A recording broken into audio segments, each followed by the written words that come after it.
finally, the year that you have been waiting for, the year that I have been waiting for, has finally come. And all of our resolutions are looking us in the face, hoping that we actually will take actions on them. They're looking us in the face and wondering, okay, Grace, so when are you going to get to me? When are you going to get to me? But just calm down. Just calm down. I'll be there in a minute. Just that a minute might turn to some days and maybe a couple of weeks. Who knows? Procrastination creeping in and knocking and smiling at me. But anyway, that's not the focus of today's video. What I wanted to talk about was healing. One of my resolutions for 2024 is to make new friends. However, how can you tell me to make new friends when I haven't even gotten over the hurts that I have been through in the past? How do I want to go beyond all of that?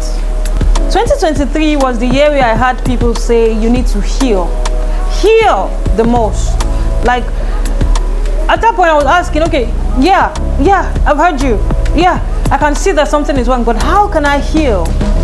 But when I looked around, I didn't really see so many videos and helpful videos that could guide me on how to heal. So I decided to come up with one. And these are tips that I have tried, and I'm definitely going to still try, because there are still things that I need to heal from, right? Especially now that one of my New Year resolution is to make new friends, right? So the first thing first that you've always heard is that you need to know that there's a problem. If you need to heal from something, let's say a heartbreak or a friendship heartbreak, relationship heartbreak, whatever heartbreak that it is, you first need to identify that you have a heartbreak, right? Does that make sense? I believe it does.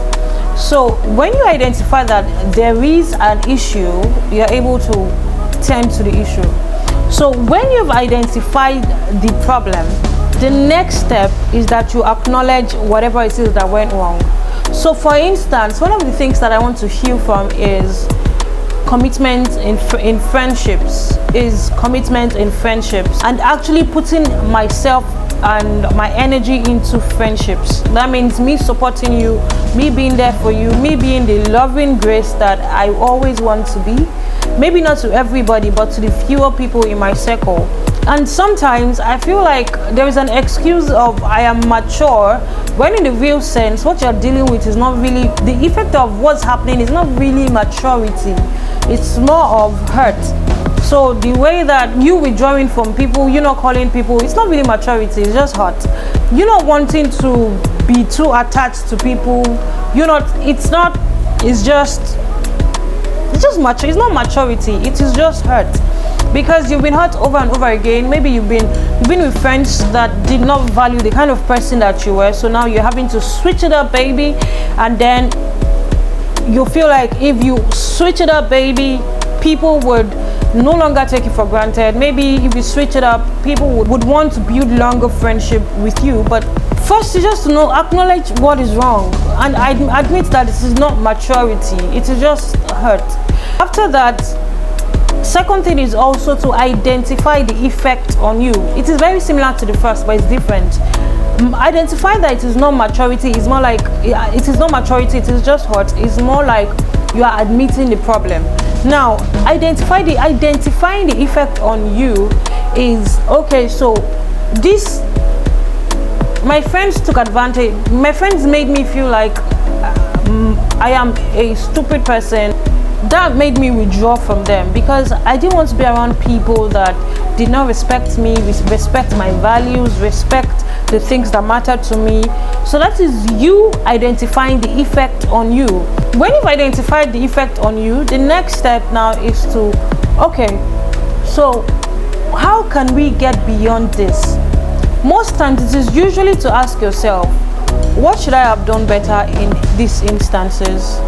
What should I have done better? Should I have communicated my values more? Should I not have accepted certain things that I accepted from the start? Should I not? This is just self-evaluation and analyzing everything so that you can move beyond that and act better. Should I not have hung up the call when I hung up the call? Understand that it is not you against the person, it is you against the problem, right? And if you are still wishing to be friends with that person, that means it is you and the person against the problem. The person is not your opponent. The problem is the opponent. So if it is lack of respect, lack of respect is the opponent, not the person who is disrespecting you. Because if you choose the person as your enemy, they'll get to a point where you resent the person. Instead of resenting what the person is doing, you're going to resent the person, and you'll not even be able to let the person know what they're doing. They will just automatically feel like you hate them. When you do not hate them, you just hate what they're doing, right? So lastly, it is to act anti-emotions. So what it means by acting anti-emotions is, let's say for instance, the result of everything that you've laid down and that you've come to understand is that when you get to points where you need to connect with people, you see yourself withdrawing from them. So now anti-emotion is when you feel like withdrawing, you actually stay in the uncomfortable feeling. You sit there and endure it till the end, and with time try to enjoy it. So go beyond just enduring the uncomfortable feeling to enjoying it, right? So that's pretty much how you can heal. Honestly, the first thing first is knowing that there's a problem. The second thing is admitting the problem. That is, you are not saying that this is from a point of maturity or trying to give excuses for it, but you are actually admitting it and taking ownership of them. Well, the third thing is identify the effect on you. When you've identified the effect on you, try to question yourself, evaluate the situation, look at what you could have done better, look at every single angle that you can look at, try to figure out what you can. Even if you can't figure out every piece of the puzzle, try to figure out a chunk of the puzzle, so that will help you as you move on to your next relationship or friendship. And lastly is act anti-emotions.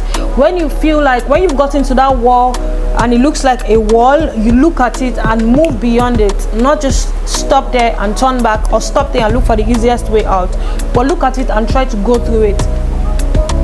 Assume you're Dr. Strange, right? All right guys, that's all for today guys. Have a wonderful week. Bye bye.